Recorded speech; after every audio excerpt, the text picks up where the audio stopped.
ayeuna sim kuring bade naroskeun naon ari wakil jeung anu ngawakilkeun luhur mana darajatna wakil jeung anu ngawakilkeun kayak kumaha teh presiden jeung wakil presiden luhur mana nya luhur presiden bupati gubernur jeung wakil gubernur luhur gubernur bupati jeung wakil bupati luhur bupati ayeuna rakyat jeung wakil rakyat luhur mana nya luhur rakyat berarti luhur rakyat bener berarti aing pangluhurna nu mata anjeun jadi wakil rakyat teh ulah para katangtang para katengteng gede babatok kareupeun rakyat teh da anjeun teh dipilih ku rakyat dijenengkeun ku rakyat hakikatan digaji ku rakyat tapi nah aing datang ka dieu make jeung dipepolotot kieu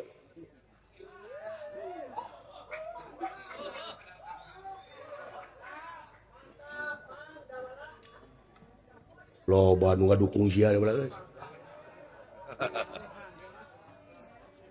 aya wajarna kuring salaku lembaga anu paling tinggi nyaeta kedaulatan sapinuhna di tangan rakyat kuring rek nanyakeun laporan pertanggungjawab anjeun salaku wakil rakyat naon wae gawe si lain jadi wakil rakyat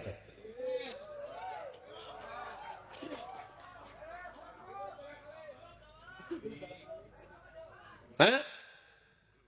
naon wae gawena ulah teh cerah dina mangsa kampanye anjeun teh mengemis-ngemis ka rakyat metasora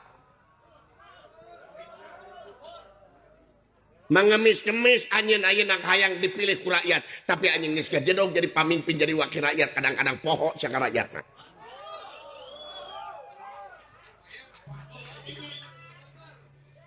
kuring teh kita ngomong teh undang-undang sistem anu diomongkeun ku kuring lain ngomongkeun persoalan perorangan tapi aing teh ngomong siapa tapi mengapa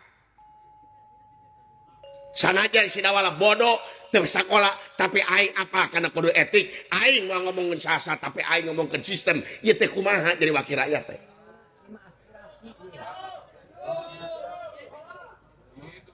kuduna anjeun jadi wakil rakyat teh yeuh dengekeun geus jadi anjeun wakil rakyat kudu mineng ulin ka kampung-kampung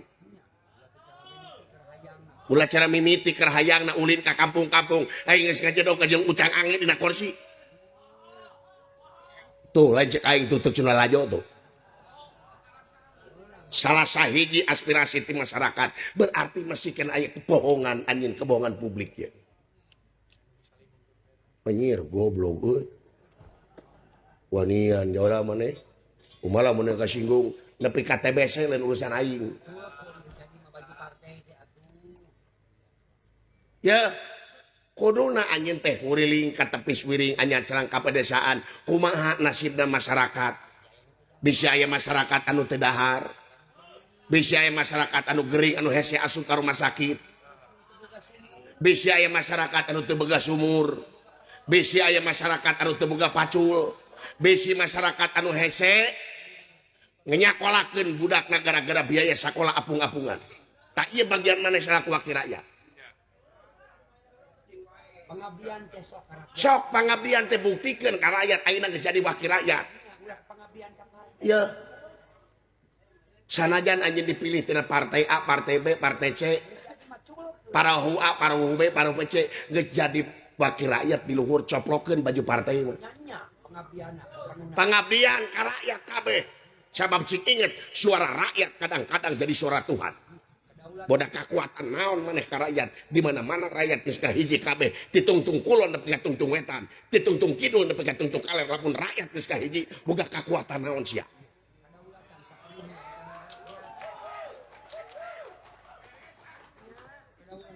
eueuh kekuatan anjeun teh eueuh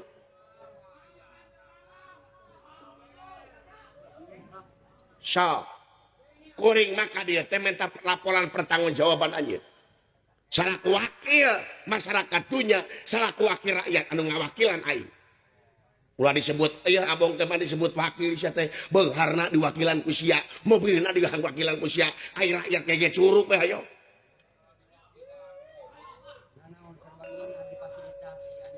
kurang kumaha difasilitasi eta ti rakyat imah dinas mobil rupa difasilitasi anjen masalah wakil rakyat kari bener-benernya akar rakyat masa gitu sabab anjen jadi wakil rakyat ulah yang diistimewakan ke rakyat tapi kumaha anjen nggak istimewakan rakyat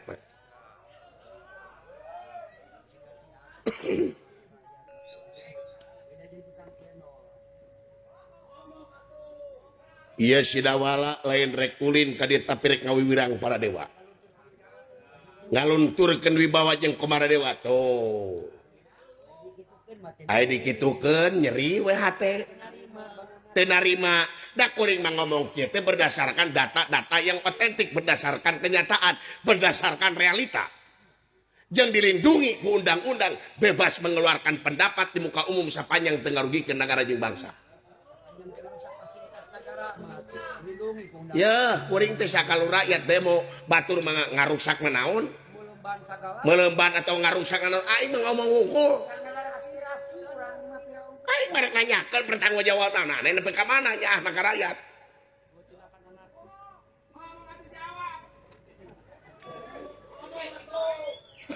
teu bisa ngomong dah heueuh meureunna Indra Brahma Bayu